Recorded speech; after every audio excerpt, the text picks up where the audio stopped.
নমস্কার বন্ধুরা, উর্মিলার রান্নাঘরে অনেক অনেক স্বাগত জানাই আর অনেক অনেক ভালোবাসা নিয়ে আজকে আমার রান্নাঘরে দেখাবো। এই যে দেখুন, আমেরিকান মাছ দিয়ে আর আলুর পাতলা ঝোল করে দেখাবো। নতুন নতুন আলু দিয়ে রান্না করব। কিভাবে রান্না করব আপনারা দেখতে থাকুন। এটা হচ্ছে আমেরিকান মাছ। মাছটাকে একবারে কেটে সুন্দরভাবে ধুয়ে নিয়েছি। ধুয়ে নেওয়ার পর আমি দেখাচ্ছি। এই যে দেখুন, জমির আলুগুলো দিয়েই আজকে রান্না করব। আলুগুলো বেশ বড়ই হয়েছে, তো আলুগুলো এখন আমি কেটে নিচ্ছি সুন্দরভাবে। প্রথমেই আলুগুলোর নতুন ওই খোসাগুলো ছুটিয়ে নিচ্ছি। এভাবে করে ছুটিয়ে নেওয়ার পর আমি এখন আলুটাকে কেটে নিব। আশা করি ভিডিওটা দেখলে পরে আপনাদের ভালো লাগবে। তারপরে আমি এইভাবেই লম্বা করে অর্ধেক করে কেটে নিব। এই যেভাবে লম্বা করে কাটবো আলুটা।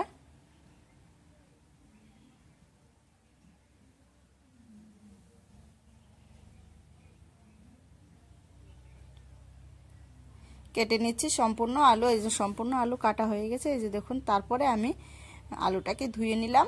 ধুয়ে নিচ্ছি। ধুয়ে নেওয়ার পরে যে মাছটাকে এবার ভাজবো বলে লবণ দিয়ে দিলাম। লবণ, তারপরে দিয়ে দিব হলুদের গুঁড়ো। সুন্দরভাবে মাখিয়ে নিব মাছটাকে।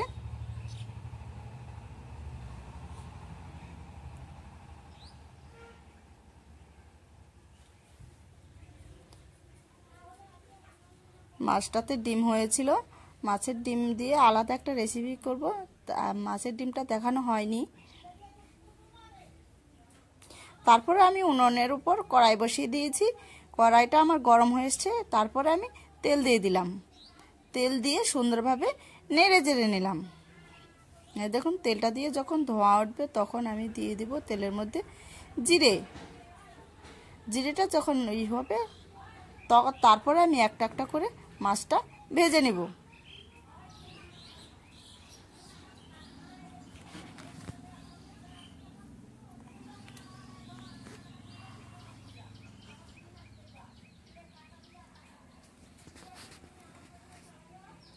এভাবে করে সুন্দরভাবে মাছটা ভেজে নিচ্ছি আমি।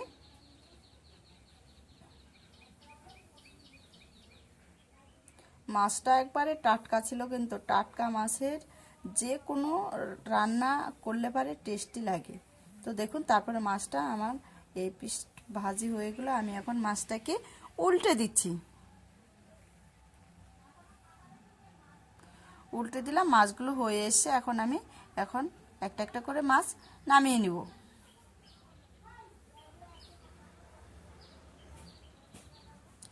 নামিয়ে নিচ্ছি মাছগুলোকে। তারপরে আবার আমি মাথাটা আর যে মাছটা ছিল, মাথাটা আর লেজটা ভাজার বাকি ছিল, মাছটা দিয়ে দিলাম আবার ভাজার জন্য।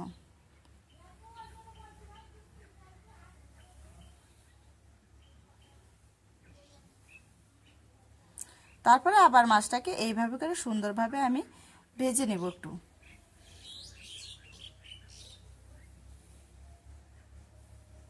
যত বড় আমেরিকান মাছ হয় খেতে ভালোই লাগে। আর এই ভিডিওটা আশা করি আপনাদের ভালো লাগবে।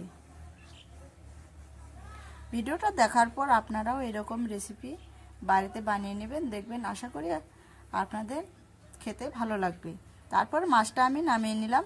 নামিয়ে নেওয়ার পরে এই যে দেখুন, আলুগুলোকে ধুয়ে নিয়েছি আমি।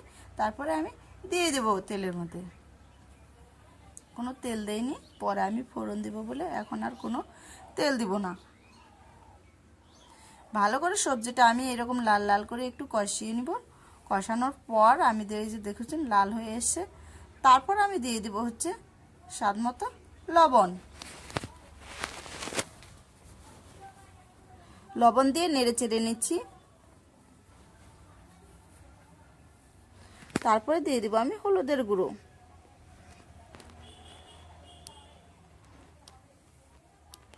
হলুদের গুঁড়ো দিয়ে আমি নেড়ে চেড়ে নিব আবারও।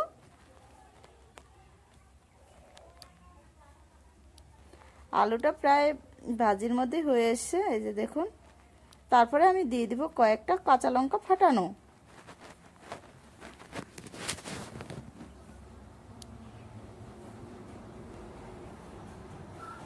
তারপরে দিয়ে দেবো এখানে আদা বাটা। আদা বাটা দিয়ে আমি সুন্দরভাবে নেড়ে চেড়ে নেব কিছুক্ষণ।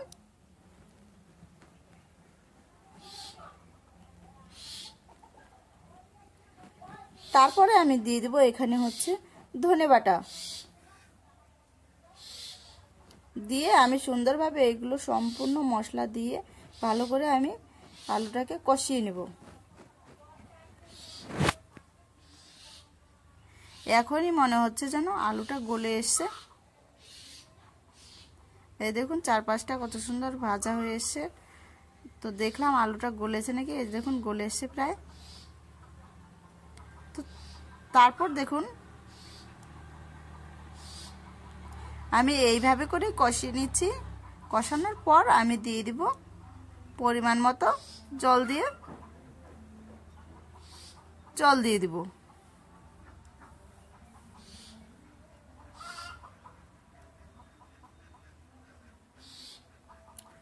এই দেখুন এখন আমি জল দিয়ে দিচ্ছি পরিমাণ মতো। একটু পাতলা ঝোলঝোলি করব। এই রেসিপিটা যে পাতলা ঝোল খেতে ভালোই লাগে। তারপর যখন আমার ঝোলটা ফুটবে তখন আমি এই যে দেখুন ঝোলটা ফুটছে, একটু হালকা নেড়ে চেড়ে নিব। নেড়ে চেড়ে নেওয়ার পর ঝোলটা যখন বেশ করে ফুটবে তখন আমি দিয়ে দেবো এই যে শুকনো লঙ্কার গুঁড়ো বাড়িতে করে নিয়েছি। দেখুন যেহেতু লঙ্কাটা ভেজে নিয়েছি তো তার জন্য আমি ঝোলের মধ্যে দিলাম। তারপরে কিছুক্ষণ পরে আমি দিয়ে দিব মাছগুলো সম্পূর্ণ দিয়ে দিলাম। এই দেখুন একটু হালকা নেড়ে চেড়ে নেব। মাছগুলো দেওয়ার পর 2 থেকে 3 মিনিটের মতো একটু জাল দিয়ে নেব।